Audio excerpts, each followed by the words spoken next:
Senhor, muito obrigado, Pai, por mais esse dia. Obrigado, Pai, porque as tuas misericórdias se renovaram nesta manhã. Podemos ter essa confiança, Pai, porque a tua palavra é clara em relação a isso. Temos o privilégio, Pai, de poder nos debruçarmos e aprender mais de ti. Somos gratos, ó Pai, pela obra de Jesus Cristo que nos alcançou, fruto de um amor, ó Pai, impensável, mas diante de um Deus tão amoroso, de um Deus que sem razão alguma deu o seu Filho para morrer em favor de nós, é que te agradecemos, Senhor, e nos colocamos diante do Senhor para aprender mais de ti. É por Jesus que nós oramos. Amém.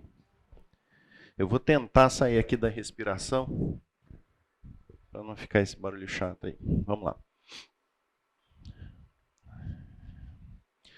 Tem de bom ânimo.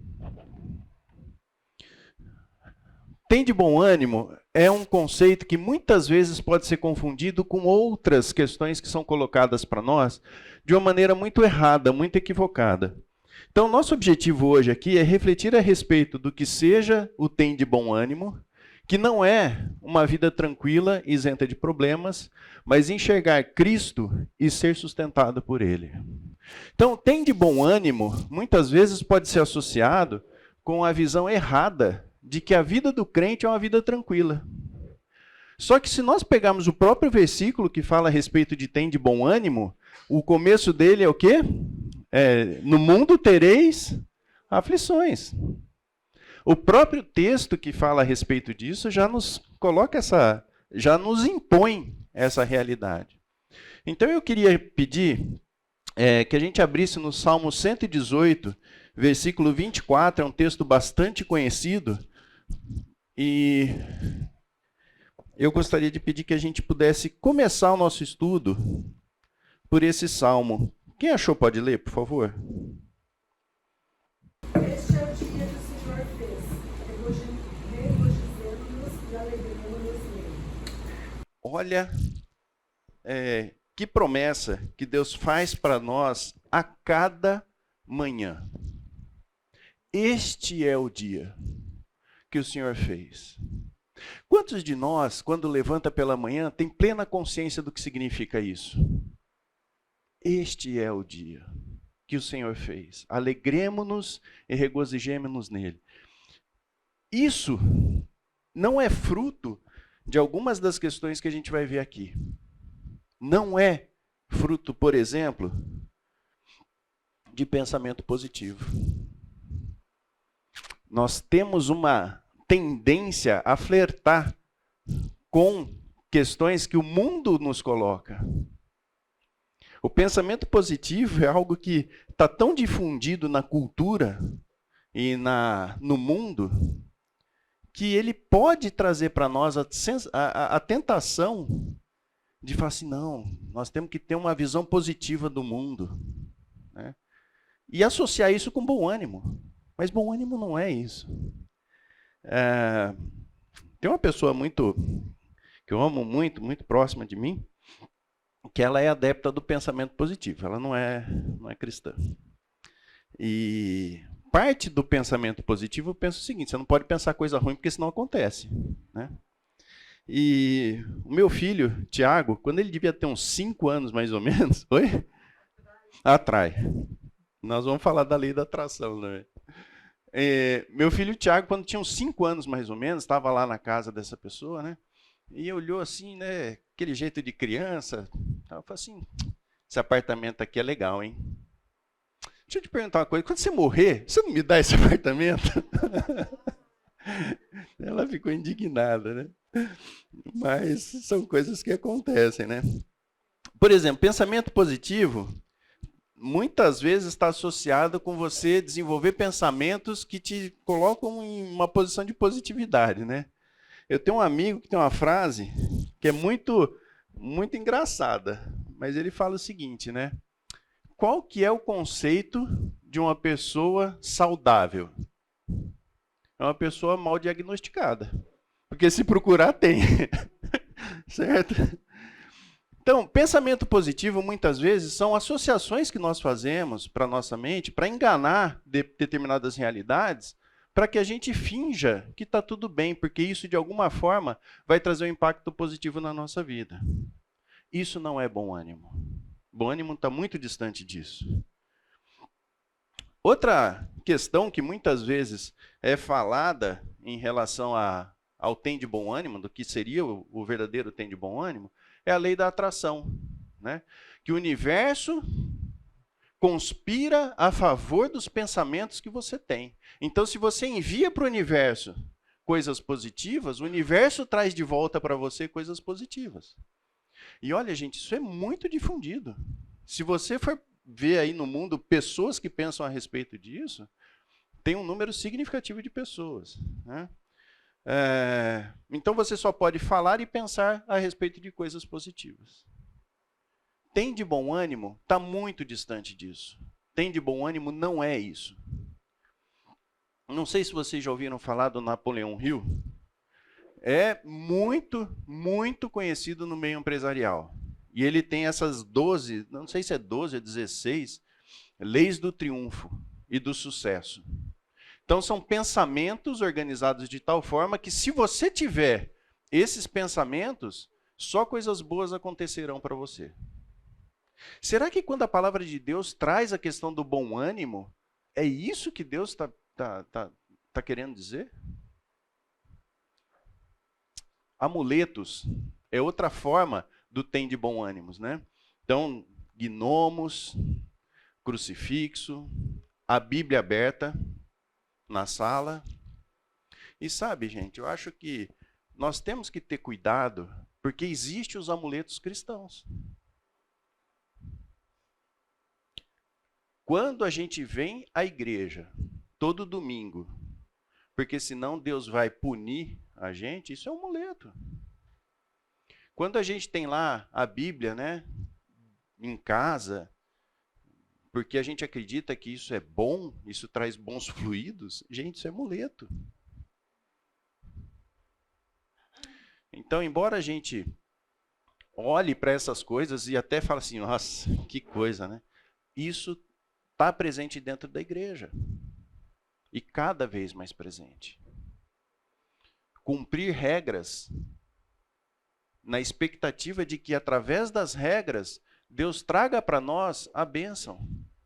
Será que isso é ter bom ânimo? Aquilo que está na palavra de Deus, bom ânimo, será que é isso? Amuletos, então eu vou dar o dízimo, porque se eu der o dízimo, Deus vai me retribuir? É disso que fala bom ânimo? Ou será que é um Deus escravo?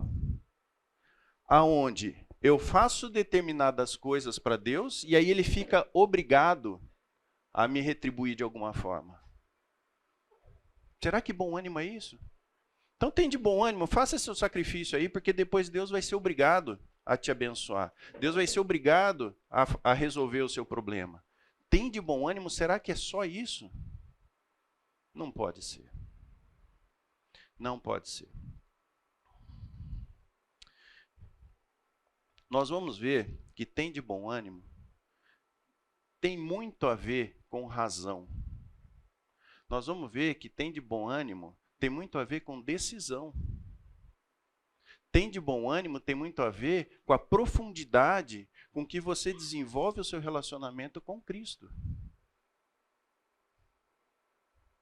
Quando Jesus fala a respeito de aflições, não é coisas que são fáceis de lidar, mas é a forma como você lida com essas questões que estão colocadas diante da nossa vida. E enfrentar essas situações com tem de bom ânimo não significa você simplesmente desprezar aquilo que são os seus sentimentos, aquilo que você está sentindo, e falar assim, não, isso daí não existe. Tem de bom ânimo é muito mais do que isso. Infinitamente mais do que isso. Então, quando a gente fala a respeito de tem de bom ânimo, nós temos que ganhar profundidade a respeito do conceito que Deus traz do que significa tem de bom ânimo. Não é pensamento positivo, não é ignorar os problemas. Na Bíblia, quando a gente olha a postura de Paulo a respeito dos problemas que ele vive, a primeira coisa que a gente nota é que ele de fato reconhece os problemas. E toda ação de Paulo nasce a partir da consciência de que o problema é real. Ele não te fecha os olhos para os problemas, ele sabe que os problemas estão lá, mas a forma como ele lida, na certeza de quem Deus é o que faz toda a diferença. Então, tem de bom ânimo é algo que não está na superfície da água, sabe? Não é um conceito que você bate o olho e fala, já entendi, já sei o que é. Não é.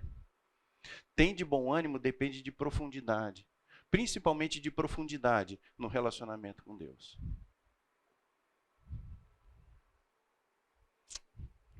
Agora é preciso pôr óculos.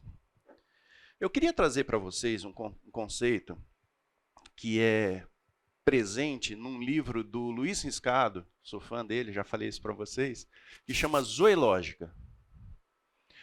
Nós tivemos oportunidade de ter esse curso aqui na igreja. Se você for no site da igreja, lá você vai encontrar esse curso lá.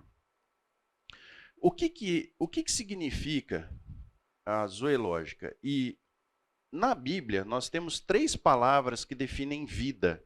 Quando você olhar na Bíblia lá escrito vida, é uma dessas 3 palavras que estão presentes lá. Que pode ser a vida bios, pode ser a vida psique e pode ser a vida zoe. São os 3 tipos que estão presentes lá. E quando a gente olha cada uma delas, a gente pode dizer o seguinte. A vida bios é aquele tipo de vida que mantém o nosso corpo funcionando, assim como os demais seres vivos do mundo animal e do mundo vegetal. Em geral, bios denota vida nas suas manifestações externas concretas. Então, bios tem a ver com o nosso batimento cardíaco, por exemplo. Tem a ver com a nossa respiração. É tudo aquilo que nos mantém em pé, do ponto de vista biológico. Essa é a vida bios. Ok? A segunda vida, que é a vida psique, é a vida da alma, que transcende o nível biológico e nos faz seres com pensamentos, emoções e consciências, desejos e outras capacidades psicológicas. Então, é aquilo que nos difere do animal. E é um segundo tipo de vida que a Bíblia traz no seu texto e que ela faz parte do nosso dia a dia. Nós não prescindimos nem da vida bios, nem da vida psique. Ela está presente conosco, né? E o que seria a vida zoe? A vida zoe, das 3 palavras, é a que é mais comumente usada na conexão com a vida divina. Zoe aponta para a perfeição, eternidade e plenitude, características de vida do próprio Deus. Então, nós temos essas 3 palavras definindo o que é vida, e essas 3 palavras, para nós, traz um conceito que didaticamente a gente separa, mas elas estão entrelaçadas. Não dá para você falar, não, agora eu estou vivendo a vida bios, a psique está fora. Não tem isso. Elas estão entrelaçadas. Mas para que a gente possa ter um melhor entendimento, a gente divide. Mas elas acontecem juntas, inclusive a vida zoe, para determinadas circunstâncias. Então, veja só. Qual que é o conflito que hoje nós temos dentro de nós mesmos, né? Existem prioridades colocadas por cada uma das vidas. Quando você pensa na vida biológica, e a gente vai usar isso como uma lógica funcionando no nosso corpo, qual que é a prioridade da vida bios? Sobrevivência e segurança, sim ou não? O que acontece com o teu corpo quando você sente medo, do ponto de vista biológico? Coração acelera, o sangue vai para os membros inferiores, para as extremidades, né? Mãos e pés. Porque se você está com medo, uma das ações é você correr. Então o corpo te prepara para o medo. Isso é uma reação que nós não controlamos. E isso está ligado à vida bios. Quando você sente fome, por que você sente fome? Porque ali está necessitando de alimento para que você mantenha a sua vida. Isso é vida bios. Por que você dorme? Vocês sabiam que o sono é a única coisa que você não consegue controlar absolutamente? A fome, você consegue passar alguns dias sem comer. Você consegue passar alguns dias sem beber, mas sem dormir não. Chega uma hora que o organismo simplesmente desliga o disjuntor. Verdade ou não é? Às vezes você fala assim, não, eu vou ficar acordado. Quando você se pega, você está dormindo, né? Então, por que isso acontece? Porque o sono ele é muito, muito importante para manter a nossa vida bios sob controle, né? Em harmonia. Ao mesmo tempo, nós temos a vida psicológica, né? Quais são as prioridades da nossa vida psicológica em relação àquilo que nós desejamos, né? Aceitação e sucesso. Ah, mas eu conheço uma pessoa que tem baixa autoestima. Na essência, se você for conversar com essa pessoa, você vai perceber que a baixa autoestima é fruto de uma necessidade de atenção. Não pelo ser bem-sucedido, mas pelo ser o coitado. E, gente, nós somos tronqueira desse jeito mesmo, tá? Se você está achando que isso não tem nada a ver com você, eu tenho uma triste notícia, nós somos assim. Essa é a nossa realidade de vidas que são caídas, que estão vivendo no pecado, afastadas de Deus, ainda que regenerada por Jesus Cristo. Quanto mais intimidade você tem, menos isso vai florescer na sua vida, mas ainda assim tem sempre aquela sementinha que está lá. Nós só vamos nos livrar disso, da presença do pecado, quando nós estivermos com o corpo glorificado. Isso é realidade para nós. E quanto mais consciência a gente tem do quanto nós ainda carecemos, né, de Cristo, melhor para nós. E qual que é a prioridade da vida Zoe? A prioridade da vida Zoe é submeter-se integralmente à palavra de Deus e glorificar a Deus por meio da implantação do seu reino. Então, a prioridade da vida Zoe, ela é completamente contrária à vida bios e à vida psique. Porque a vida bios e a vida psique, quem que está no centro de tudo ali? Nós mesmos. É a minha sobrevivência, é a minha segurança, é a minha aceitação e é o meu sucesso. E quando a gente fala a respeito da vida Zoe, quem está no centro? Submeter-se integralmente à palavra de Deus e glorificar a Deus. Gente, isso não é natural. Não é natural. Nós, como seres humanos, a gente está muito ligado às duas primeiras vidas. E a vida Zoe, ela só está disponível para aqueles que verdadeiramente aceitaram Jesus Cristo como seu Senhor e Salvador. Ela não está disponível para todos. Daí o conflito. Faz sentido? E isso depende muito de nós desenvolvermos uma visão diferenciada do mundo, porque o nosso natural é pensar só na parte de cima. Não é pensar na parte de baixo. A gente só consegue a vida Zoe, pensar pela lógica Zoe, em função do Espírito Santo. É Ele que nos capacita a fazer isso. Por nós mesmos, nós não temos condição de ter acesso à vida Zoe. Tem um desenho que é muito conhecido, muitos de vocês já devem ter visto.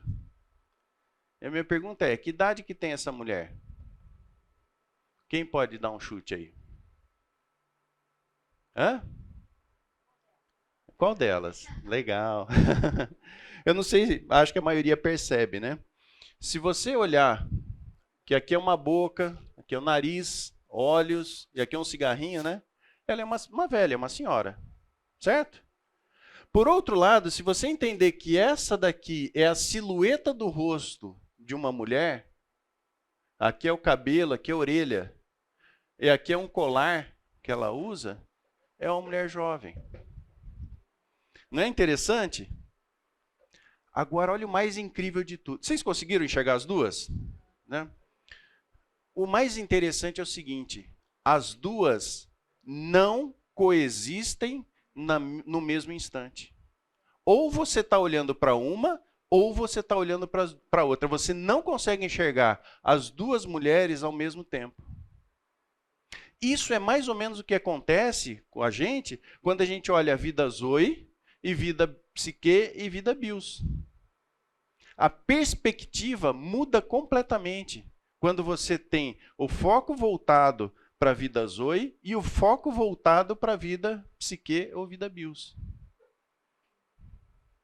Concorda que não dá para enxergar as duas ao mesmo tempo? Ou você foca numa e aí você enxerga a mulher mais velha, ou você foca na outra e aí você enxerga a mulher mais jovem. As duas ao mesmo tempo você não consegue. E muitas vezes o que acontece na nossa vida como cristãos é que a gente quer levar as duas do mesmo jeito. E não dá. Não dá. Então, tem de bom ânimo significa você trazer para a sua vida, do dia a dia, a perspectiva que vale a pena. A perspectiva que é a perspectiva de Deus e não a sua. É trazer para o dia a dia algo que é tão real, algo que é tão fantástico, tão profundo, que você passa a enxergar aquela imagem que Deus colocou no seu coração e que é revelada através do Espírito Santo. E, gente, isso é real. Isso é real. Isso não acontece a cada domingo, quando você vem na escola bíblica, quando você vai no culto, quando você está orando. Isso é no nosso dia a dia. É desejável, mas não é automático. Quando a gente vê o que Paulo fala em Filipenses, aprendi a viver contente em toda e qualquer situação, ele aprendeu, ele desenvolveu por meio do Espírito Santo, por meio da fé, a capacidade de viver bem em toda e qualquer situação. E muitas vezes a gente leva a vida sem esse aprendizado. A gente passa anos dentro da igreja com um amuleto bíblico. Passa anos dentro da igreja desfrutando de um relacionamento bacana com os irmãos e tal, sem viver a profundidade do que é o relacionamento com Deus. É como se você tivesse, de repente, um bolo muito gostoso, né? E você está só comendo a cobertura achando que aquilo é o máximo. Gente, tem muita coisa para comer, além da cobertura. Não é? Então, veja só. Quando a gente fala a respeito de uma nova perspectiva de vida, o que nós queremos dizer? A percepção da vida Zoe é concretizada pelas Escrituras. É por lá que nós conhecemos. O Espírito Santo revela, mas nós precisamos, muitas vezes, de conhecer aquilo que Deus fala e conhecer quem é Deus. Muitas pessoas que são frustradas com Deus, eles acreditam num Deus que Deus nunca falou que seria daquele jeito. Então, a percepção da vida Zoe é concretizada pelas Escrituras, onde é um instrumento para percebermos, interpretarmos e tirarmos conclusões na nossa interação com o mundo. Ou seja, você tem que colocar o óculos, quando você vai enxergar o mundo, o óculos de Deus. O óculos da palavra de Deus. E interpretar o mundo a partir daí. Muito do que a gente vive é fruto de uma interpretação errada daquilo que Deus fala. De achar que Deus promete algumas coisas que Deus nunca prometeu. Agora, da onde que vem essas coisas, né? Que nem a gente estava falando do amuleto bíblico, né? Vivo numa empresa que o amuleto lá é o Pai Nosso. Algo santo, usado de maneira totalmente distorcida. Então a coisa está ruim, reza um Pai Nosso. Gente, isso é amuleto. É usar algo divino e bom para um fim que não é o fim que ele foi criado. Bíblia aberta, né, na sala, são amuletos, né? Veja como Jesus enfatiza o guardar os meus mandamentos. Na medida em que eu os guardo, a vida Zoe passa a ter contorno e a visão fica mais nítida. Essa ideia do contorno eu acho muito interessante. Isso nasceu de uma reportagem que eu vi há algum tempo atrás, de uma menina que tinha um problema de visão, que ela cresceu com aquilo lá. E ela vivia com razoável normalidade com esse problema de visão. Até que um dia alguém deu um óculos para ela. E ela colocou o óculos e a primeira coisa que ela falou assim, nossa, tem contorno. O que é o contorno? O contorno é a linha divisória entre a imagem que você está vendo.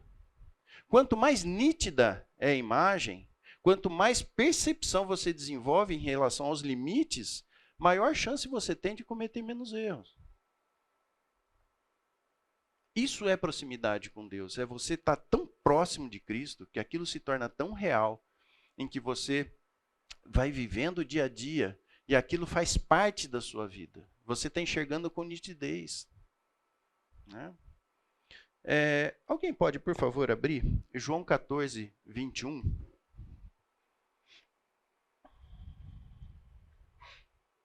É um texto bastante conhecido, mas acho que vale a pena a gente voltar à palavra. Quem achou pode ler. João 14, 21. Aquele que tem os meus mandamentos e os guarda, esse é o que me ama. E aquele que me ama será amado por meu Pai, e eu também o amarei e me manifestarei a ele. Olha a importância que Jesus dá para a sua palavra. O guardar o mandamento está associado ao amor a Jesus. Então percebe que o amor a Jesus não é uma declaração que você faz de maneira irresponsável. Para você pode até parecer que isso está tudo em ordem. Para Deus, não.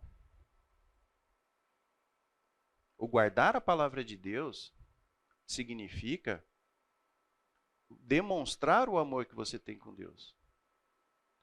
Agora, o princípio primeiro, né, se é que pode falar assim, é guardar a palavra, é saber o que fala dentro da palavra de Deus.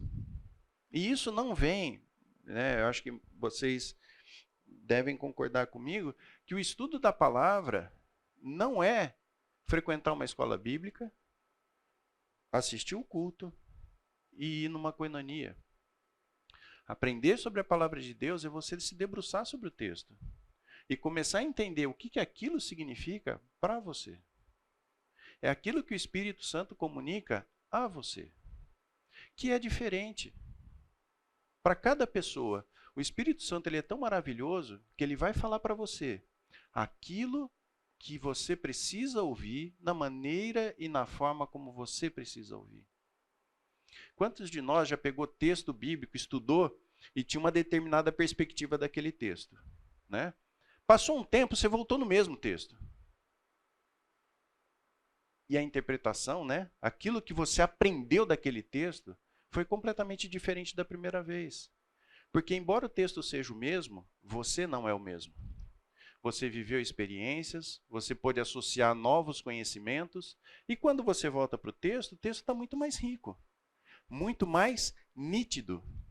Você consegue enxergar mais contornos, percebe? Então, na medida em que você vai caminhando com Deus e vai aprendendo a respeito da palavra, o que vai acontecendo, milagrosamente por meio do Espírito Santo, é que você vai se aprofundando no conhecimento do próprio Jesus Cristo. Gente, tem de bom ânimo tem a ver com isso.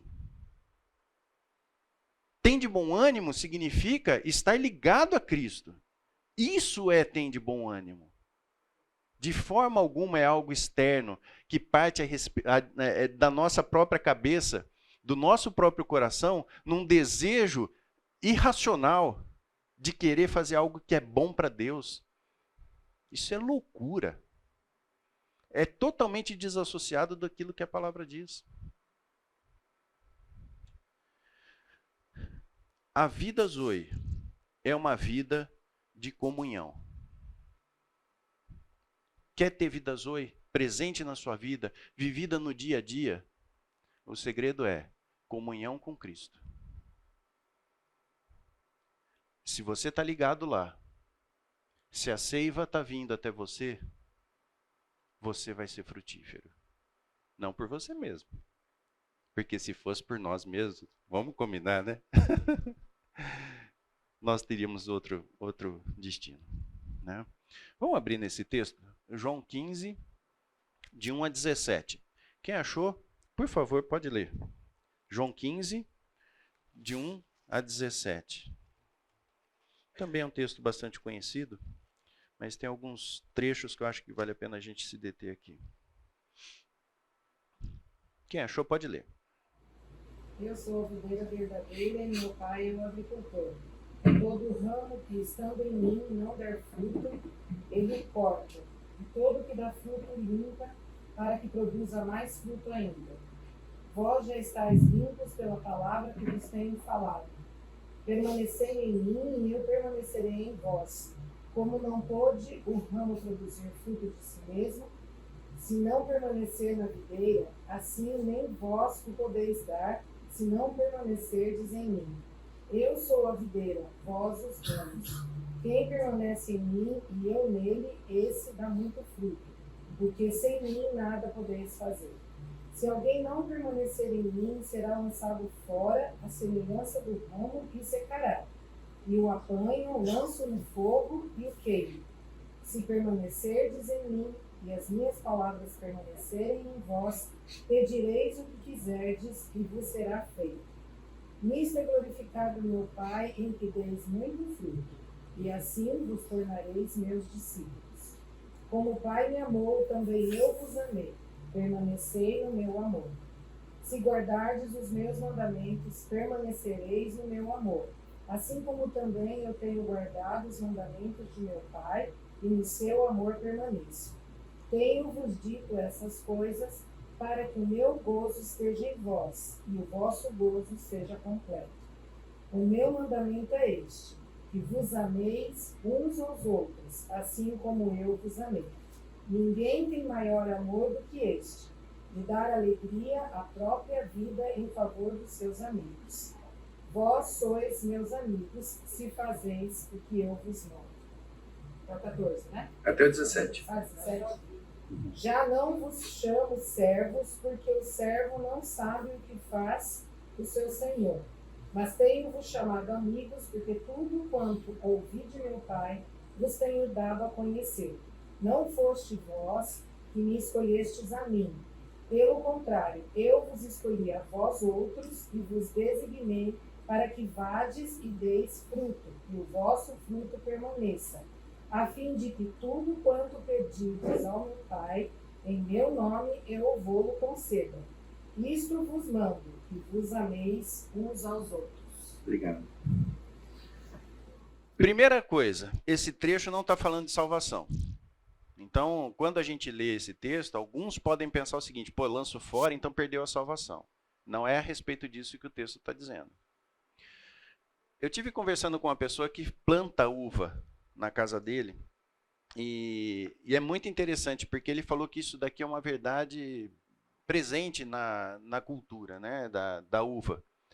Quando você tem um galho, que é um galho muito radiante, forte, e autossuficiente, se é que a gente pode dizer dessa forma, aquele galho não produz fruto nenhum. É necessário que você vá lá e corte o galho. Sabe por quê? Porque ele vai absorver boa parte da seiva e ele não produz fruto. Agora, aquele fruto, aquele galho, que é o galho que já tem uma produção de fruto, ele normalmente não é tão vistoso. E se o agricultor vai lá e corta e poda, ele até falou, acho que era na segunda nozinho lá, que eu não conheço os termos técnicos, aquele galho produz muito mais. Mas ele não é um galho tão bonito quanto aquele primeiro que ele cortou. Essa associação, que para nós está muito distante, mas que era muito presente na época, traz como principal conceito o seguinte: se você quer produzir frutos, você tem que estar ligado à videira. Eu não sei quantos de vocês participaram de uma aula do Dante, que ele falava o seguinte, né? Não sei se foi do Dante ou foi do Jorge, agora me veio essa dúvida. Mas, de qualquer forma, o conceito é o seguinte: não dá para a árvore de manhã acordar e falar assim: poxa vida, hoje eu estou a fim de produzir laranja. Hoje me deu vontade de produzir uva. Não é assim que funciona. O galho, ele produz o fruto de acordo com a videira, daquilo que está na essência. Não adianta, muitas vezes a gente quer falar assim: não, hoje eu vou produzir um fruto legal para Deus. Gente, quem é você? O fruto nasce a partir da videira. E esse é um conceito importante que a gente precisa ter muito claro na nossa mente. Jesus é a videira verdadeira. E os frutos vêm a partir disso. A partir da comunhão. A partir da zoológica. E não a partir da nossa vontade, do pensamento positivo e tantas outras coisas que a gente falou aqui. Então, uma vida que vale a pena, uma vida que está produzindo frutos, é aquela vida que está em comunhão com Cristo. Esse é o segredo da vida. Esse é o segredo de frutificar, né? Agora, tem alguns trechos que são muito interessantes da gente perceber. O primeiro trecho que eu gostaria que a gente abrisse está em João 6:29. E o texto diz assim: Respondeu-lhe Jesus: A obra de Deus é esta, que creiais naquele que por ele foi enviado. Então, note o seguinte, qual é o artigo que está aí? A obra. Que é diferente do que está em Efésios 2, de 1 a 10. Vamos lá, em Efésios 2, de 1 a 10.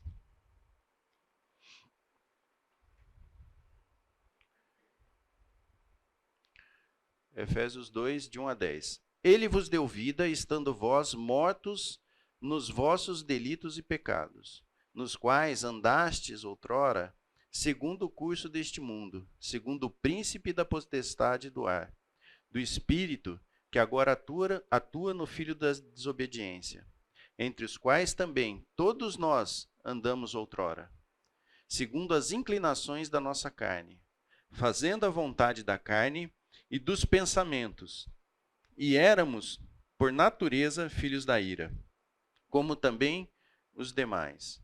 Mas Deus, sendo rico em misericórdia, por causa do grande amor que nos amou, e estando nós mortos em nossos delitos, nos deu vida juntamente com Cristo. Pela graça sois salvos, e juntamente com Ele nos ressuscitou e nos fez assentar nos lugares celestiais em Cristo Jesus, para mostrar nos séculos vindouros a suprema riqueza da sua graça, em bondade para conosco, em Cristo Jesus. Porque pela graça sois salvos, mediante a fé. Isso não vem de vós, é dom de Deus. Não de obras, para que ninguém se glorie, pois somos feituras dele, criados em Cristo Jesus, para as boas obras, as quais Deus de antemão preparou para que andássemos nela. Percebe a diferença que tem entre a obra e as obras? O elemento principal para você produzir as obras é a obra, que significa estar ligado a Cristo. Então, se você vai produzir boas obras, existe uma condição primeira, que é você realizar a obra, que é estar ligado a Cristo Jesus. Aceitar o Senhor como Senhor e Salvador da sua vida. E a partir daí você é capacitado a realizar as obras que Deus de antemão preparou para que andássemos nelas. Faz sentido ou não? Joia. Então, depois do intervalo, a gente vê o resto. Tá bom? 10 minutinhos, pessoal. Em Gálatas 5, de 22 a 25, o texto diz assim: Mas o fruto do Espírito é amor, alegria, paz, longanimidade, benignidade, bondade e fidelidade. É interessante a gente perceber que esse texto traz a mesma dinâmica dos textos que a gente leu anteriormente. Então, nós temos aqui o fruto do Espírito, que está no singular.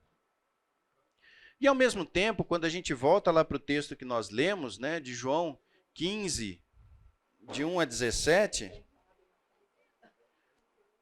nós vamos perceber que ali está colocado os frutos. Quer ver? Quem permanece em mim e eu nele, esse dá muito fruto. Ou seja, mais de um. Então, também existe uma relação entre o fruto e os frutos daquilo que nós produzimos. E os dois são manifestações externas. As pessoas veem tanto as obras quanto os frutos. Então, muitas vezes, quando a gente precisa falar a respeito daquilo que é o resultado da nossa vida, daquilo que é o serviço ao próximo, o serviço ao irmão, ele é baseado num conceito primeiro, que é o fruto e a obra, que está associado a estar ligado a Cristo. Quando a gente olha para a palavra de Deus e ela nos fala a respeito do que nós podemos produzir, isso está associado à comunhão com Cristo. Esse é o primeiro, vamos dizer, é a condição para você produzir boas obras. É a condição para você produzir bons frutos. Estar ligado a Cristo. Né?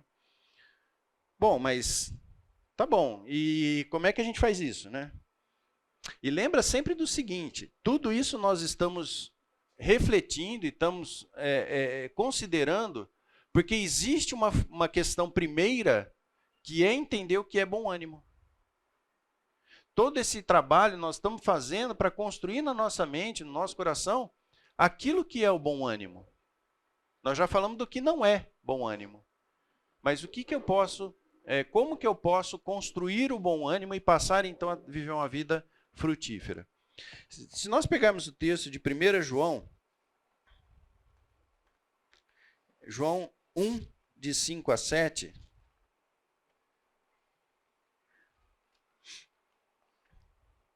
o texto diz assim: o que era desde o princípio, temos ouvido...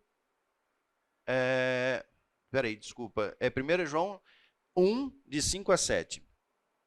Ora, a mensagem que da parte dele temos ouvido e vos anunciamos é esta: que Deus é luz e não há nele treva nenhuma. Se dissermos que mantemos comunhão com ele e andamos nas trevas, mentimos e não praticamos a verdade. Se, porém, andarmos na luz, como ele está na luz, manteremos comunhão uns com os outros, e o sangue de Jesus, seu Filho, nos purifica de todo o pecado. Então, veja só, existe um padrão a ser seguido quando a gente fala a respeito de comunhão, que é o estar andando na luz e, consequentemente, tendo comunhão e não estando em pecado. O pecado nos separa de Deus e quebra a comunhão com Cristo. Então, na medida em que a gente adota aquilo que a palavra fala de mantermos ligados à videira verdadeira, nós conseguimos produzir bons frutos. Está clara essa dinâmica? Estar ligado à videira é estar em comunhão com Cristo. Existe algo que quebra essa comunhão, que é o pecado. Então, na medida em que eu peco, Deus nos ensina como que nós resgatamos ou como que nós nos colocamos em comunhão com Ele.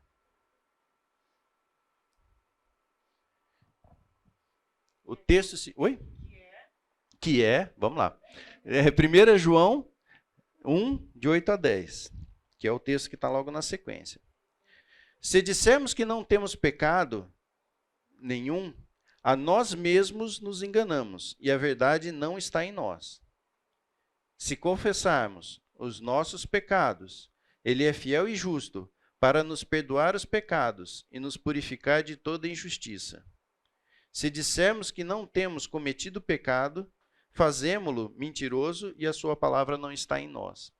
Então, veja só, a condição com relação ao pecado hoje é que nós pecamos.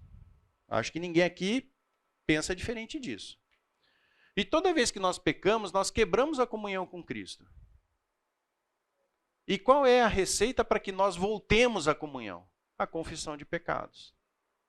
Na medida em que a gente confessa o pecado e nós somos salvos, é restabelecida a comunhão com Cristo.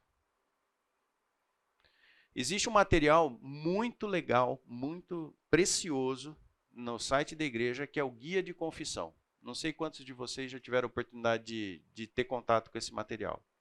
Ele é uma viagem. Não do sentido da droga, né? Que não é só uma viagem. Acho que é mais choque de realidade, né? Mas por quê? Porque ali estão listados tipos. Ali não é uma lista exaustiva de pecados, mas em termos de tipos de pecados que nós podemos cometer, aquele guia de confissão, ele faz isso, né? Ele vai falando disso, vai falando disso. E quanto mais você lê, mais pequenininho você vai ficando. Assim, ai, caramba, aqui também estou pecando. Ai, aqui também. Tem gente que gabarita tudo, né? Eu, inclusive. Mas por que esse exercício é tão importante para nós? Porque ele revela quem de fato nós somos. E não tem como escapar, sabe, pessoal? O texto ele é muito claro. Se dissermos que não temos pecado, a nós mesmos, nós nos enganamos. E nós somos craque em fazer isso. Nós achamos que a gente fala assim, nossa, mas eu sou um cara legal, né? Olha, Deus devia ter orgulho de ter um cara que nem eu no time dele. Nós somos assim. Então, o guia de confissão, ele é algo precioso no sentido de nos colocarmos no nosso lugar. Né? Eu trabalhei com uma pessoa muito querida que, às vezes, as coisas não corriam do jeito que a gente pedia, né? E aí eu falava assim, pô, mas que coisa, né? Não deu certo. Eu falei, não, isso daí é Deus me mostrando quem eu sou. Ou seja, as coisas quando não vão bem, não significa que, sabe, é Deus mostrando pra gente, olha quem você é. Mas tem de bom ânimo. Essa é a preciosidade de Cristo.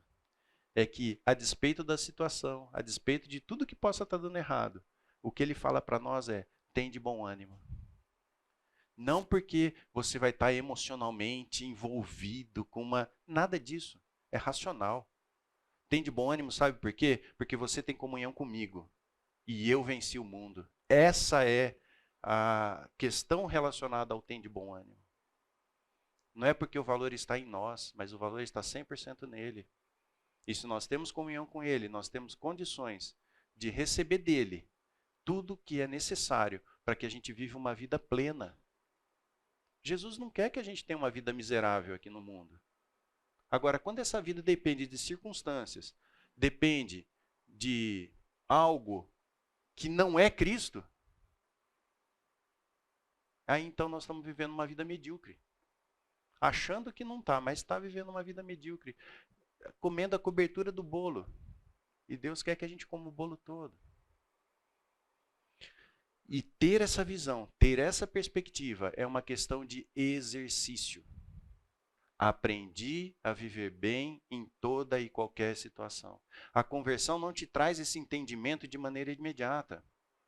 O relacionamento com Cristo é um relacionamento que ele precisa ser desenvolvido. E as experiências, muitas vezes, principalmente, eu diria, as más, são as que mais te colocam em condições de entender o que significa comunhão com Cristo. Por isso que tende por motivo de grande alegria o passardes por diversas provações.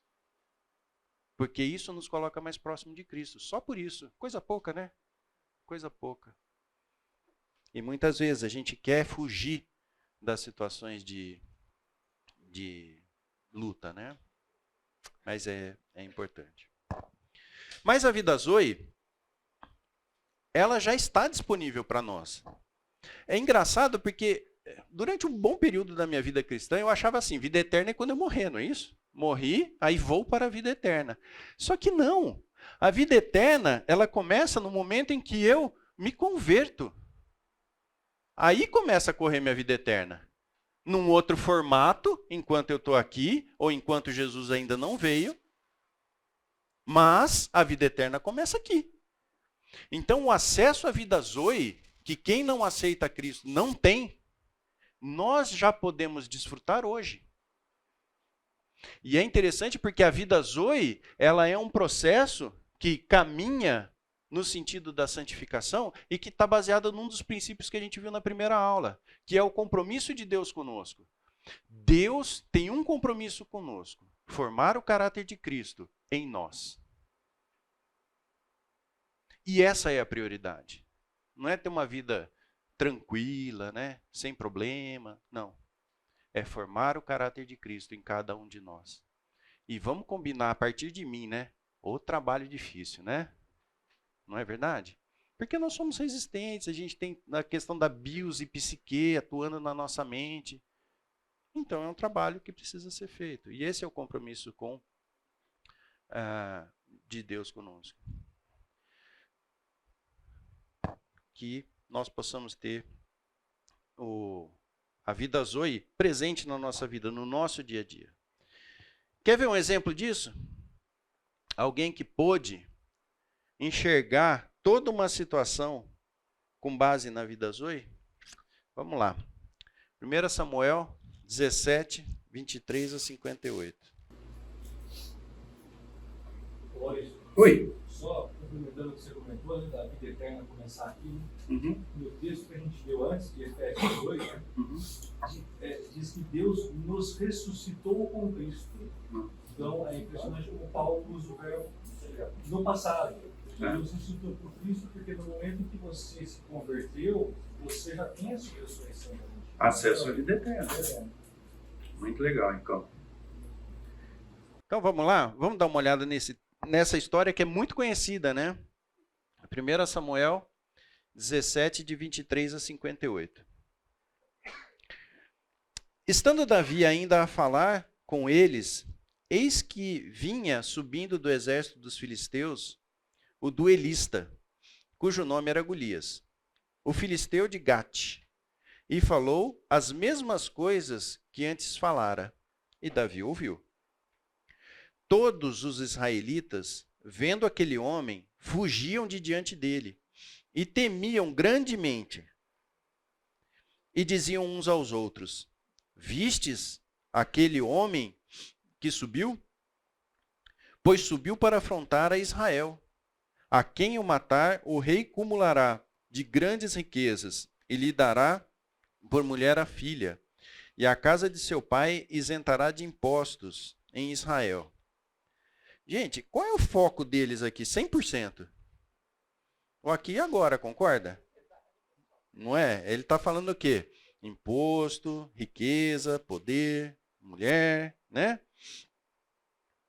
O foco deles está todo aqui na terra. Então falou Davi aos homens que estavam consigo, dizendo: que farão aquele homem que ferir a este filisteu e tirar a afronta sobre Israel? Olha só que interessante a frase. Essa frase eu acho fantástica, né? Quem é, pois, esse incircunciso filisteu para afrontar os exércitos dos Deus vivo? Aonde estava o foco de Davi? Meu, que esse Zé Chulé aí que está falando a respeito do exército do Deus vivo? Ele não estava enxergando o Golias. Ele estava enxergando uma realidade a partir da lente Zoe. Ele não estava olhando as circunstâncias ali. Então, assim, gente, peraí, ninguém está enxergando o que eu estou enxergando aqui? É um incircunciso desafiando o exército do Deus vivo. Não é porque o exército em si tenha seu mérito, mas é por causa do Deus vivo. E vocês estão relutando em relação a isso? E aí continua o texto, né? E o povo lhe repetiu as mesmas palavras, dizendo: assim farão ao homem que o ferir. Percebe que o próprio texto não volta a dar ênfase àquilo que estava sendo dito, né? Ou seja, o que ia ganhar a pessoa que lutasse com o Golias. Ouvindo Eliabe, seu irmão mais velho, falar àqueles homens, acendeu-se-lhe a ira contra Davi e disse: por que desceste aqui? E a quem deixaste aquelas poucas ovelhas no deserto? Bem conheço tua presunção e tua maldade. Descestes apenas para ver a peleja. Respondeu Davi: que fiz eu agora? Fiz somente uma pergunta. Desviou-se dele para outro e falou a mesma coisa, e o povo lhe tornou a responder como dantes. Então veja que Davi não deu muita bola para o irmão dele, né? De certa forma, ele devia ser meio presunçoso mesmo, né? Ouvidas as palavras que Davi falara, anunciaram-nas a Saul, que mandou chamá-lo. Davi disse a Saul: não desfaleça o coração de ninguém por causa dele. Teu servo irá e pelejará contra o filisteu. Porém, Saul disse a Davi: contra o filisteu não poderás ir para pelejar com ele, pois tu ainda és moço e ele guerreiro, desde sua mocidade. Onde estava o foco de Saul? Aqui e agora. Respondeu-lhe Davi a Saul: teu servo apacentava as ovelhas, e de seu pai, quando veio um leão ou um urso e tomou um cordeiro do rebanho, eu saí após ele e o feri, e livrei o cordeiro da sua boca. Levantando-se ele contra mim, agarrei-o pela barba e o feri, e o matei. O teu servo matou tanto o leão como o urso. Este incircunciso filisteu será como um deles, porquanto afrontou o exército do Deus vivo. Disse mais Davi. Olha só que interessante a perspectiva de Davi. Esse é o ponto do tem de bom ânimo. O Senhor me livrou das garras do leão e das do urso, e me livrará das mãos deste filisteu. Percebe que apesar dele ter realizado esses feitos, ele tem inteira consciência de que isso não foi fruto da sua habilidade. Foi fruto do quê? Daquilo que Cristo fez, daquilo que Deus fez por ele. Em nenhum momento ele fala assim, olha como eu sou bom, eu matei. Não. Ele reconhece que as vitórias que ele obteve foi em função daquilo que Deus fez por ele, e não por ele mesmo. Percebe? Agora, se nós lembrarmos lá do início do que nós falamos, da vida Bios, ele teria enfrentado o leão? Qual que é a prioridade da vida Bios? Não é preservação, sobrevivência? Ele teria enfrentado o leão? Não teria dado no pé. Se fosse em relação à vida psique, ele não teria pego os méritos para ele e falar assim, olha como eu sou um cara legal, eu matei o leão e eu matei o urso. Percebe como não tem alternativa? A única forma de explicar a postura de Davi frente a Golias é porque ele tinha visão zoe dentro da mente dele, dentro do coração dele. Pelas experiências que ele já tinha passado com Deus. Essa é a diferença, essa faz toda a diferença. E, gente, ele não está falando aqui de um ponto específico, ele vive isso. Porque o que acontece conosco é que muitas vezes a gente não exercita a vida zoe e chega na hora do conflito a gente não está preparado, a gente perde a noção daquilo que de fato tem valor. E aí no dia a dia, no atropelo, a gente não, desconecta. E aí a gente passa a ter medo, a gente passa a querer dar um jeito, sair fora da situação. Né? Continuando no texto.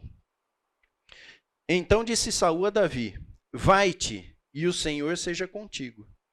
Saul vestiu a Davi da sua armadura e lhe pôs sobre a cabeça um capacete de bronze, e o vestiu com uma couraça. Davi o cingiu a espada sobre a armadura e experimentou andar, pois jamais a havia usado. Então disse Davi a Saul, não posso andar com isso, pois nunca o usei. E Davi tirou aquilo de sobre si, tomou seu cajado na mão, escolheu para si 5 pedras lisas no ribeiro e as pôs no alforge de pastor, que trazia, a saber, no surrão, e lançando mão da sua funda, foi-se chegando ao filisteu. Gente, vocês conseguem imaginar essa cena? Deve ter sido uma coisa preciosa, né? Porque imagina lá o Golias, todo valentão, fortão, com escudo, espada e tal. Aí vem um fedelho, né? Ruivinho, de aparência boa, quer dizer que ele tinha os traços mais delicados e tal, com a funda e 5 pedrinhas. Se você olha isso do ponto de vista humano, fala assim, morreu. Não vai ter nem chance, né? É 100%, né? 100%. O filisteu também vinha chegando a Davi e o seu escudeiro ia diante dele. Olhando o filisteu e vendo a Davi, o desprezou, porquanto era moço, ruivo e de boa aparência. Disse o filisteu a Davi, sou eu algum cão para vires a mim com paus? E pelos seus deuses amaldiçoou o filisteu a Davi. Disse mais o filisteu a Davi, vem a mim e darei da tua carne as aves do céu e as bestas feras do campo. Davi, porém, disse ao filisteu, tu vens contra mim com espada e com lança, e com escudo. Eu, porém, vou contra ti em nome do Senhor dos Exércitos, o Deus dos exércitos de Israel, a quem tens afrontado. Então, o que mostra? Davi, ele está confiando na funda? Nas pedrinhas? Não, ele está dizendo o seguinte, eu estou indo contra você com o aval de um Deus que é um Deus maravilhoso, que é o Deus dos exércitos, que você está ousando desafiar. Ou seja, a visão de Davi, naquele ambiente lá, era completamente diferente de 100% de quem estava lá. Talvez Saul pudesse ter visto um pouco dessa visão.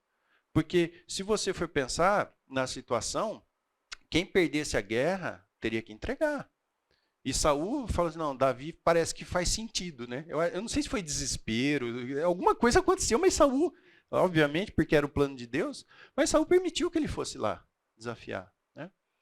Mas a visão clara da situação quem tinha era Davi, né? E aí ele continua. Hoje mesmo o Senhor, olha só, hoje o Senhor te entregará nas minhas mãos, ferir-te-ei, tirar-te-ei a cabeça e os cadáveres do arraial dos filisteus darei. Hoje mesmo as aves dos céus e as bestas feras da terra, e toda a terra saberá, olha o objetivo, que há Deus em Israel. Saberá toda essa multidão que o Senhor salva, não com espada nem com lança, porque o Senhor é a guerra, e ele vos entregará nas nossas mãos. A perspectiva dele era completamente diferente do que qualquer um dentro daquela cena. 100% do crédito colocado a Deus. Toda a coragem, todo o bom ânimo, porque é disso que fala bom ânimo. Bom ânimo é isso. Bom ânimo não é uma disposição positiva da mente. Bom ânimo é a confiança no Senhor dos Exércitos para enfrentar qualquer Golias. Sucedeu que, dispondo-se o filisteu a encontrar-se com Davi, este se apressou e, deixando as suas fileiras, correu de encontro ao filisteu. Davi meteu a mão no alforje e tomou dali uma pedra e com a funda lhe atirou e feriu o filisteu na testa. A pedra encravou-se-lhe na testa e se caiu o rosto em terra. Assim prevaleceu Davi contra o filisteu, com uma funda e com uma pedra, e o feriu, e o matou. Porém, não havia espada na mão de Davi. Pelo que correu Davi e, lançando-se sobre o filisteu, tomou-lhe a espada e desembaiou-a, e o matou, cortando-lhe com ela a cabeça. Vendo os filisteus que era morto o seu herói, fugiram. Então os homens de Israel e Judá se levantaram e jubilaram, e perseguiram os filisteus até Gate, e até as portas de Ecrom. E caíram os filisteus feridos pelo caminho, e Saarim até Gate, e até Ecrom. Então voltaram os filhos de Israel de perseguirem os filisteus, e lhes despojaram os acampamentos. Tomou Davi a cabeça do filisteu, e a trouxe a Jerusalém. Porém as armas deles pô-las Davi em sua tenda. Quantos de nós passamos por lutas, que talvez sejam até lutas muito menores do que essa, né? E diante dessas lutas, nós nos acovardamos, ficamos preocupados, ficamos ansiosos. E sabe, acho que a questão de ser um exercício, ela tem que trazer para nós também a consciência de que isso não é fácil. Davi não começou a ter comunhão com Jesus naquele dia. Isso é fruto de uma vida vivida em comunhão com Cristo, né? Então, uma vez eu vi uma analogia que eu achei muito interessante, né? Na época que não tinha GPS, isso faz algum tempo, às vezes a gente ia para São Paulo, né? A gente aqui do interior ia lá para São Paulo. E fazia toda a diferença você estudar o mapa antes de ir, né? Por quê? Porque chegava numa hora que você tinha que tomar uma decisão, você falava assim, não, mas eu lembro lá no mapa que era para a direita. E aí você tinha menos chance de errar, né? Então, a vida com Cristo é isso. É você estar se preparando para quando a situação acontecer, você estar com os conceitos, os princípios, o relacionamento com Cristo fortalecido. Por que nós temos períodos de calmaria? Não é para a gente ficar desfrutando do próprio período, é para a gente se preparar.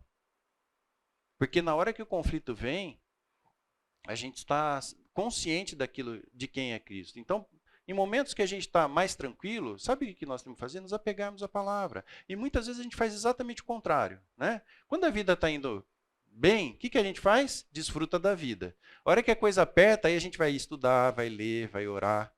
Verdade ou não é? Eu sou assim, não sei vocês, mas eu sou muito assim. Então, assim, nós temos que o tempo todo ter disciplina na busca da palavra de Deus. No estudo, na comunhão.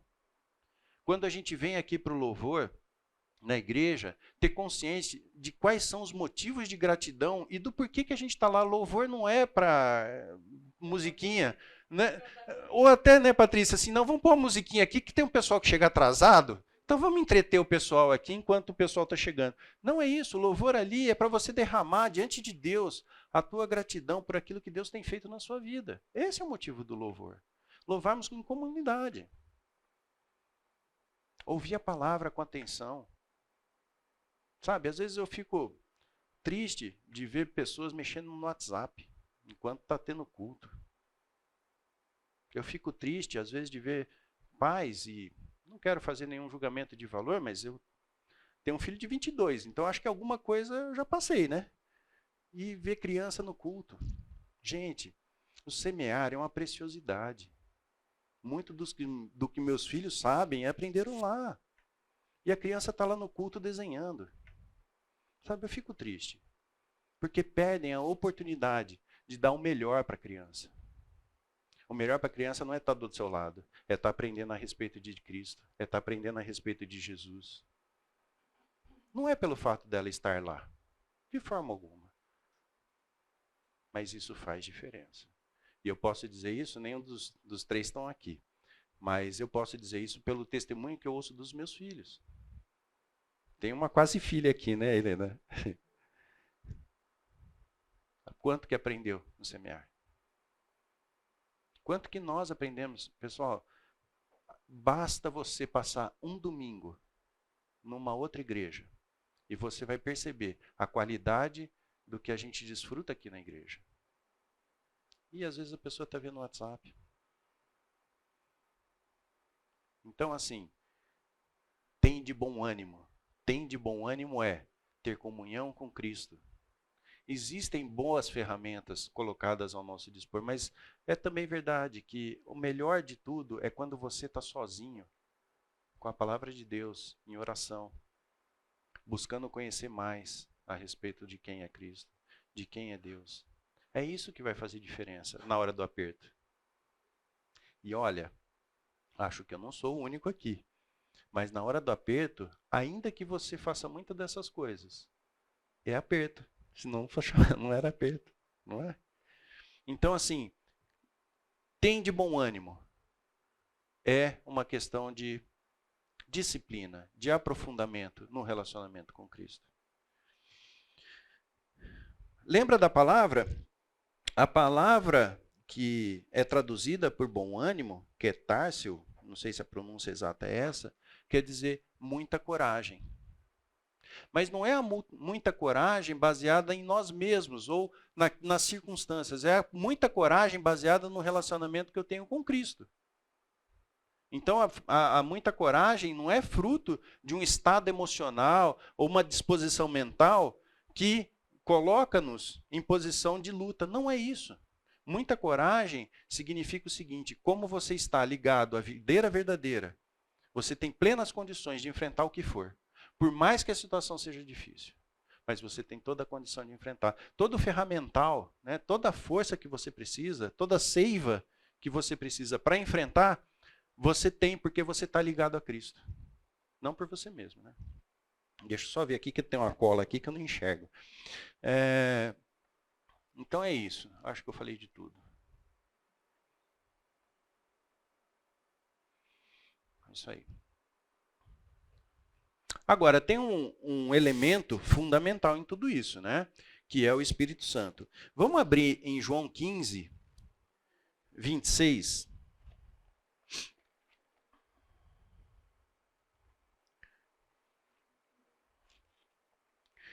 João 15, 26. Quem achou pode ler, por favor.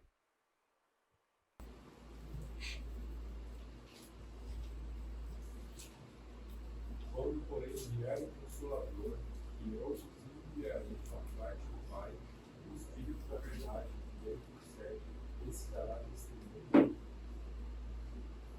Isso aí. Então, veja só. Por que esse é o Consolador? Porque ele prevalece, muitas vezes, em momentos difíceis. Em momentos em que a gente precisa ser consolado. Que normalmente são momentos difíceis. E ele é a fonte de revelação de toda a verdade. Ele é, se é que eu posso dizer dessa forma, né? Mas é a ferramenta que Deus coloca para nós, disponibilizada por Cristo, para que a gente entenda o que a Bíblia fala. Para que a gente possa aprofundar o relacionamento com Cristo. Né? E João 16, de 7 a 13. Quem achou, por favor, está logo em seguida aí, né? Pode ler. Mas eu vos digo a verdade. Convém-vos que eu vá, que se eu não for, o Consolador não virá para vós outros. Se, porém, eu for, eu o enviarei. É isso aí. Só para a gente complementar o texto, ó, quando ele vier, convencerá o mundo do pecado, da justiça e do juízo. Do pecado, porque não creem em mim. Da justiça, porque eu vou para o Pai e não me vereis mais. Do juízo, porque o príncipe deste mundo já está julgado. Tendo ainda muito o que vos dizer, mas vós não o podereis suportar agora. Quando vier, porém, o Espírito da verdade, ele vos guiará a toda a verdade, porque não falará por si mesmo, mas dirá tudo o que tiver ouvido e vos anunciará as coisas que hão de vir. Ou seja, o entendimento, ele vem através do Espírito Santo, né? Quem revela a nós o que é a verdadeira fé, a comunhão com Cristo, é o Espírito Santo, né? E por alguma razão que eu honestamente não consigo, minha mente não consegue entender, é que tinha que Cristo subir para que o Espírito descesse. Por que é assim? Nós vamos, alguém aqui pode saber, mas eu vou ter que perguntar lá para Deus quando chegar lá. Tá? Mas essa é a realidade retratada na Bíblia. Então, o Espírito Santo, na medida em que a gente tem comunhão com Cristo, ele mesmo vai nos capacitando a entender mais da palavra de Deus. E isso não é algo que você já chega entendendo na profundidade que talvez você gostaria. Então, é necessário esse exercício para que o contato diário com a palavra de Deus vai nos trazendo luz em relação àquilo que a própria palavra diz. Por isso que é importante para cada um de nós esse conceito. Ok? Alguma pergunta, pessoal? Alguma colocação? Eu lembrei do Timão dando uma aula para a gente, falando que quando você está conhecendo mais da palavra e aprendendo mais daquilo que está Deus, é mais ou menos que nem quando o soldado vai para a guerra. Não é lá na hora da batalha, no escuro, no explodir das bombas, que você vai aprender a como colocar as munições na sua arma. Você tem que fazer isso de olho fechado, colocar toda a munição na sua arma, porque você vai precisar naquela hora. Então você não vai aprender isso naquele momento, você vai aprender antes. Porque quando chegar lá, você vai saber. É isso aí. É o Espírito Santo que vai ajudar. Mas também, né, Patrícia, tem que ser um contínuo, sabe? Tem que ser um contínuo. A gente constantemente está aprendendo mais de Cristo. É isso? Mais alguma colocação, pessoal? Não? Então tá bom. Henrique, você pode orar por nós? Por favor. Senhor Deus Pai, a gente te agradece pela tua palavra, Senhor, a gente te agradece por esses conceitos, Senhor, de uma forma tão misericordiosa, Senhor, que chegar até nós, ao transcorrer de tantos tempos, Senhor, para que nós pudéssemos, ter a tua palavra e Senhor, cada um aqui, Senhor, na cabeça de mim, Senhor, Possamos guardar a tua palavra no nosso coração para não pecarmos contra ti, Senhor. E que possamos, Pai, ter esses frutos, Pai, que o Senhor preparou para que nós pudéssemos de antemão andar neles. Em nome do teu Filho, eu te oro. Amém.